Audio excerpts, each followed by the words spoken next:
So, from the idea of monotheism, we went to a little bit of um, some of the reasons why people put almost hypothetical scenarios, I'm going to imagine, up as something to maybe contemplate outside of themselves. Like, I'm kind of trying to legitimate, not really legitimate, but almost try to understand why some people might want to create this kind of ghost or a jinn to try to understand something outside of themselves before maybe delving into it. Like, I'm trying to understand, like, what is the purpose of this? Like, why would God almost allow this to exist as here's kind of like a temporary pit stop, as it were, to see why this doesn't work, and then how would we evolve out of this? So, from a tradition that is maybe from the time of Jesus, where we weren't really sure how Jesus was born, we don't really sure um, what to understand of how women were thought of at that time, other than in the Quran it says when she came with a baby, um, everyone there was like, "We never thought you to be anyone who is promiscuous."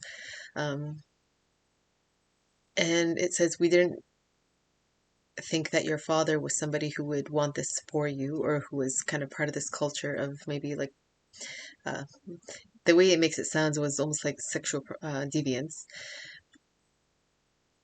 And your mother wasn't somebody who was almost like a rebellious person." Is kind of the context that it's talking about, that Mary and Jesus are talked about at the time. And so this is God narrating to Muhammad, saying this is the way she was referred to. So the reason that she was kind of given reassurance was that, or the miracle that she had with Jesus was that he spoke. And he said, "I am a servant of God." And he gave me, it's almost like the verse is, he gave me a book. But what you can say is, um, the word book, I don't really know what the context would have been at the time for it, but maybe it's almost to kind of project into the future. This is what I'm going to come with, is like maybe some scripture or some writings that are going to almost help us out of a way of thinking. And then he says, and then he made me a prophet. Now, he didn't say a messenger. A messenger is typically known as somebody who comes with a book. So it's almost to almost say maybe that's the difference between the Gospels and what we know of the Quran, and then what was before with Moses as having the oral tradition of the Torah. Who's to say?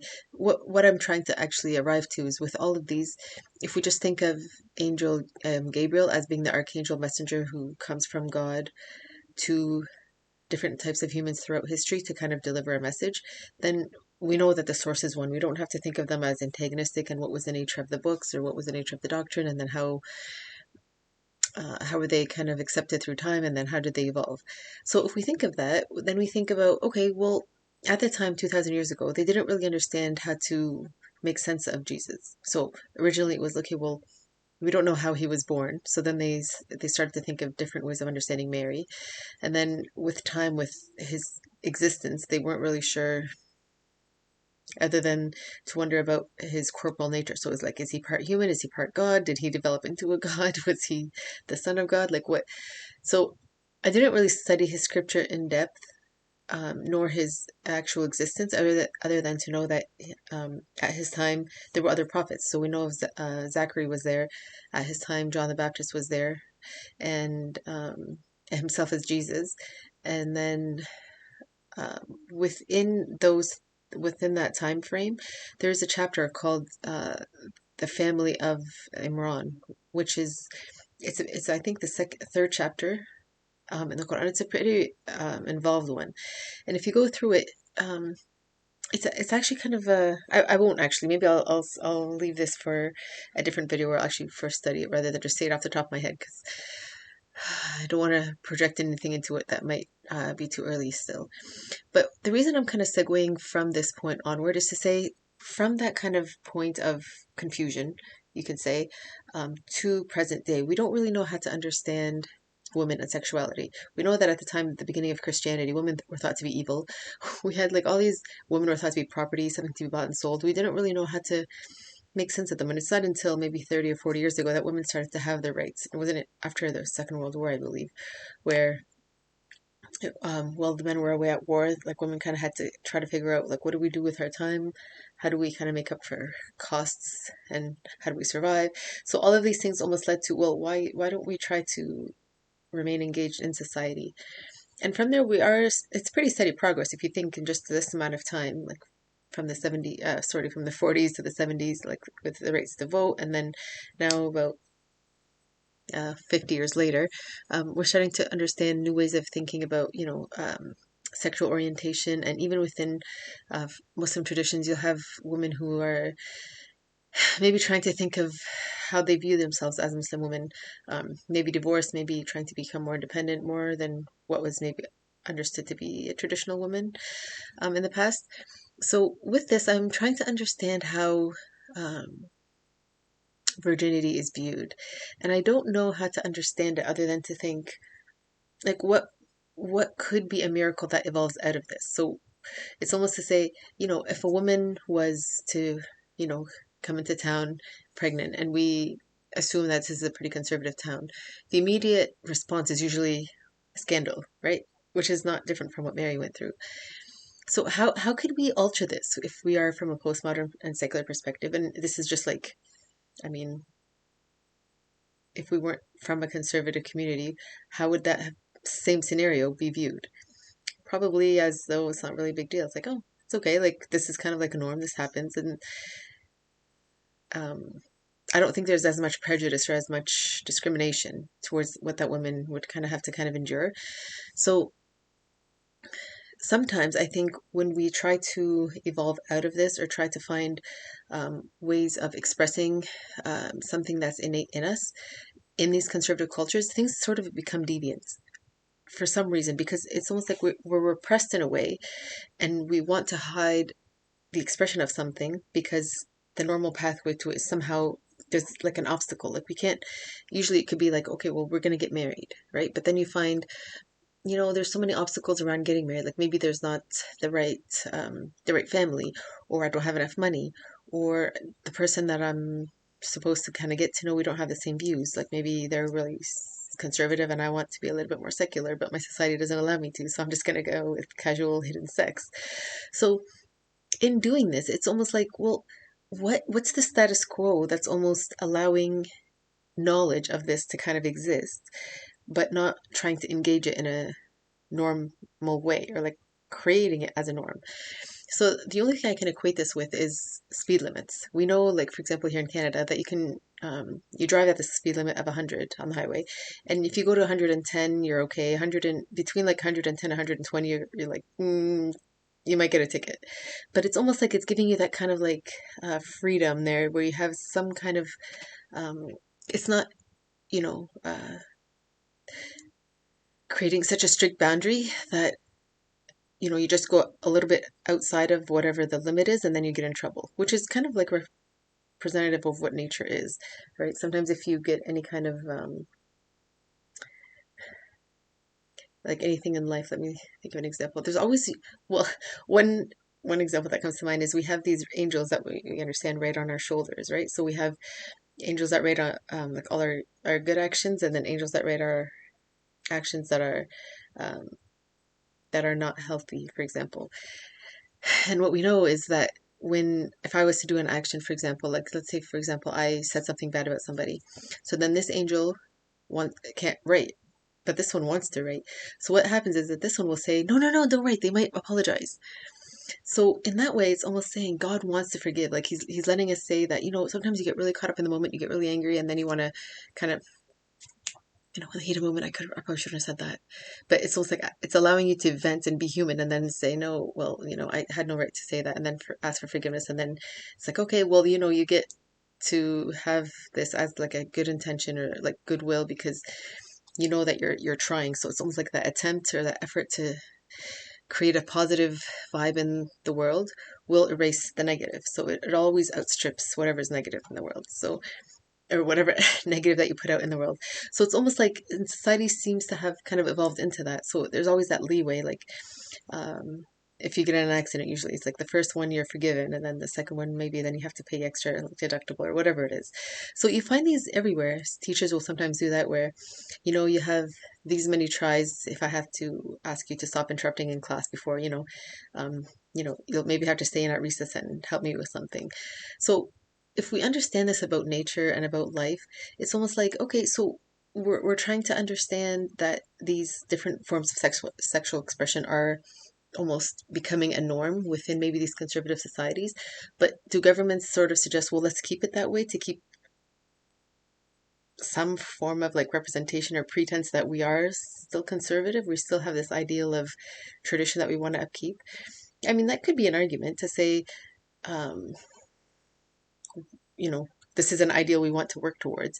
But if you think it's been 2000 years and it's not working and it's slowly trying to come out of like society, or people are starting to try to come out with, you know, informed consent is good. The more informed you are about something, the more awareness you have around it. So you're not trying to find almost secretive ways of finding something out that's quite normal, and it's actually healthy to understand about yourself because it is your body.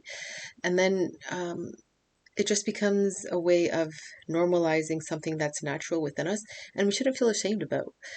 So I almost want to wonder about like where double standards can kind of arise, because if you think, so I want to create some kind of understanding around where double standards can kind of form in these scenarios where um, you think, okay, well, it's a democratic government and it's trying to almost keep in tune with what the people are wanting, what they're believing, how they're evolving, and then create a platform to say, this is what we support, this is how we want to support it, and then kind of present it in some kind of way, and then people decide to vote, and then they think, okay, this is now going to allow us to have freedom of expression. So, for example, when it was around gay rights, it was, um, you know, in Canada, it became, I believe it was across Canada that anybody could get married. In the States, I think it was in some states before others. So in that way, it's almost like it's kind of testing, like, how are people going to receive this, or like what is there going to be any backlash, and then if so, like how's it going to look? So that I love that kind of tentative way of kind of kind of gauging. Okay, well, it's a good thing that it's a population. And then there's, pockets that vote here and pockets that vote there, to kind of understand, well, if you want to try this way of life out, here's a place that you can try to live in, and then see if this is something that you're comfortable trying out, and then in that way we're all kind of understanding diversity and different ways of living, and then if it's something you want to kind of engage in, here's a population that might support you. So I think this is something that, like, I want to kind of build on from what I understood to be a miracle with, like, flame resistant material, right? And then we have a baby camel that came with like a mom camel out of a mountain, and then we have a baby boy that somehow just miraculously was born out of like a mother who seemed to not have had any kind of relationship with a man before. So it's almost like to say, well, it seems for that time that that was a miracle, but it's possible because what we know for like now with life cycles, that we are actually elements made of the earth, and we do die and become earth and then regenerate because what we eat comes from the earth. So it's all this life cycle that continues. So now, if we think of, a woman who just becomes pregnant, I mean, there's in vitro fertilization, right? So all these things almost say it's almost allowing us to keep up with time, to say that something might have been, you know, inconceivable at one point in time becomes a norm, and that's okay. It's almost like this is to validate that, in the future, within just maybe a few years, the Gospels would have said, this is what happened, if that's what he's meant by the book. Or, 500 or 600 years after the birth of Jesus, that when Muhammad came and arrived with um, several ways that he had relationships with women, and then he only had children with his first wife, Khadija. He had one woman named Maria who was almost seen as a concubine because he didn't marry her. She was a captive, and she ended up having a baby that only lived for 2 years and then died. Almost to say that it's almost like common law, what we understand right now of common law. Almost to say like all these different ways of living will have a future existence. Maybe right now, like in that time, it wouldn't have seemed contentious because women were kind of seen as not necessarily always given their full rights. But in today's age, depending on where you are in, like, geographically, some people might say, no, that's not giving her full right. She should be married. Some here, like here in North America, people have casual relationships and then they dissolve and then they try new ones. So it's almost to say all these ways are customs, and all these customs are valid for, whatever time you find them in. So I'm saying this because when we're kind of in one form of thinking, and we're trying to branch out to maybe a less conservative one or like a more inclusive one, we don't really know how to navigate. And it's almost that kind of like we almost have to go into what looks perverse or a little bit deviant relatively, because for us it used to be really conservative. Like we have to get to know the families have to get along, and then we decide we're going to get married, and then we're going to decide that we're going to be exclusive and we're not going to cheat, we're going to be loyal, and then we decide, well, you know what, maybe the way we went about this, we didn't really have the opportunity to explore our sexual orientation, and maybe we don't want this kind of relationship because it's not as sexually gratifying anymore. And then people wonder, well, do we just get married to have sex? And it's like, well, the idea is to have some kind of exclusivity so that you kind of build that trust and that healthy relationship. And then some will say, no, it's just to procreate. And you could say, well, that's a side benefit of having a relationship, but it doesn't have to be. Like if a couple can't have kids, is that it? Like they should just get a divorce? Like, I mean, children bring joy to a family for sure, but it's almost like sometimes we kind of forget all the different elements that can exist in a relationship, and like we're almost shy to expect of ourselves that sexual health is an important and kind of integral part of having a healthy relationship. So in understanding, like, okay, if we backtrack before like a relationship or like a marriage, if we don't have that kind of understanding of why is talking about like healthy sexual understandings of ourselves taboo. And then if you don't find an answer, I think, well, what's society allowing us? And it's like, well, usually there are like pockets within society with different kind of sub-societies or like zeitgeists that are communities, as it were, that kind of have certain expectations. And it's like, yeah, the broader society allows this, but, we don't. And then you have to think, well, why don't we? Like if they're, I wouldn't almost say they're more evolved, but it's almost like because they've had the Enlightenment or the Reformation, they've always had that trial of, with um, healthy sexual practices and informed consent and knowing why your body does react the way what it does. And then, people who almost repress their natural instincts sometimes become unhealthy mentally, or they might um, almost get stuck sexually somewhere where they're unable to mature in some kind of part of their brain, and then they might have certain addictions or obsessions that are unhealthy. So it almost shows that if we just I always go back to Taoism, if we just go with our natural uh, instincts as a human body, our life becomes just effortless kind of facilitated existence, and we don't have any kind of trouble spots other than just what normal stresses in life can be, just with like family and interactions with differences of opinion, right? So if we already have our body not antagonistic to whatever stresses in life, it just makes things that much more easier.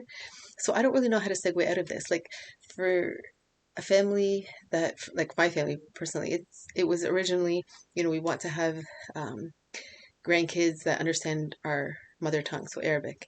And then with time it became, well, we all speak English, and that's probably important because no one's probably going to go back to live in Egypt. And if anybody comes here, it's going to be easier because they're going to speak English. And then with like more progress in time, it became, well, English is almost like the very international language now that almost everybody speaks English. And if not, they want to learn how. So then you think, okay, well then what's the next step out of that? And it's naturally it is becoming more, well, there isn't just that almost black and white understanding of sex. It's almost like if you've had a relationship before marriage, then already, you're in this kind of this subgroup. And if it's from a conservative family, you're like a write-off and you're kind of like second grade somewhere. It's very traumatizing to hear this, but being from somebody who's from a conservative family and who hears all this um, from different parts of the world around honor killings, and you've dishonored the family because you chose this pathway instead of this one. And it's almost to say, okay, I mean, where's this idea stemming from? Like if I am somebody who's trying to you know be authentic with myself, where's the understanding of, I mean, who am I rebelling against if I'm trying to remain true to myself and there's barriers outside of me that seem to be societal? I mean, what as a society do we need to work on that can create a population that's a lot more aligned with kind of like a uh, almost it's like I almost want to say authoritative, like basically saying like I am an authority on who I am, and I want to maintain my integrity as a person, but I don't want to write off whatever societal norms are. But then to understand like how do we if I am a little bit progressive, how do we move forward together? Because in other parts of the world, if it is already a progressive idea, why are we kind of holding back? So it's just a way of thinking out loud, I guess. I want to engage this idea because it is new in some parts of the world. Even if we are, for example, in North America and we're pretty postmodern, there are still some communities who have this challenge. And then you have families who have grandparents who are still pretty strict and say, no, no, no, tell your kids that they're not allowed to. Meanwhile, the kids are like, yeah, we should be allowed to. Our friends do that. And then the parents are stuck in the middle thinking, like, how do we choose? And so I'm just going to leave that there, and we'll see how this kind of moves forward. Because with the whole idea of like honor killing and all that, if the whole idea of life and religion is to promote a happy life, but you're stunting growth with like progressive thinking, or you're stunting a healthy life for like a woman who gets pregnant, for example, with her child, or that child ends up, growing into a stigma of, he's like some kind of marginalized child, or the mother becomes marginalized, or the whole family gets like ostracized. That's like you're completely going against what the tradition would have wanted from like the miracle of Jesus, or from Muhammad and his time. And the whole idea of we're trying to promote a healthy life, and we're trying to revere life as something that's a miracle to celebrate constantly. Like if you think of just the whole process of childbirth, it's pretty cool if you look at it just from a biological perspective without thinking about the metaphysical aspects, and um, almost a spiritual process of like the compassion that almost creates the baby, right? Like if you think of a mother who's like from before getting pregnant, how she's looking forward to it, or like her and her partner, and then thinking about all the things I want to learn, and then the way I want to prep the nursery, and then they celebrate. There's like so much celebration around it, and then to have it almost thrown away is just like it's a very unfortunate reality for some families. And I also want to uh, talk about this so that it can be something that isn't dreaded, because in some communities it becomes dreaded, and then like why take that away from somebody as a potential when it can be just given a new perspective, and then given that same kind of celebration as well any other uh, progressive family.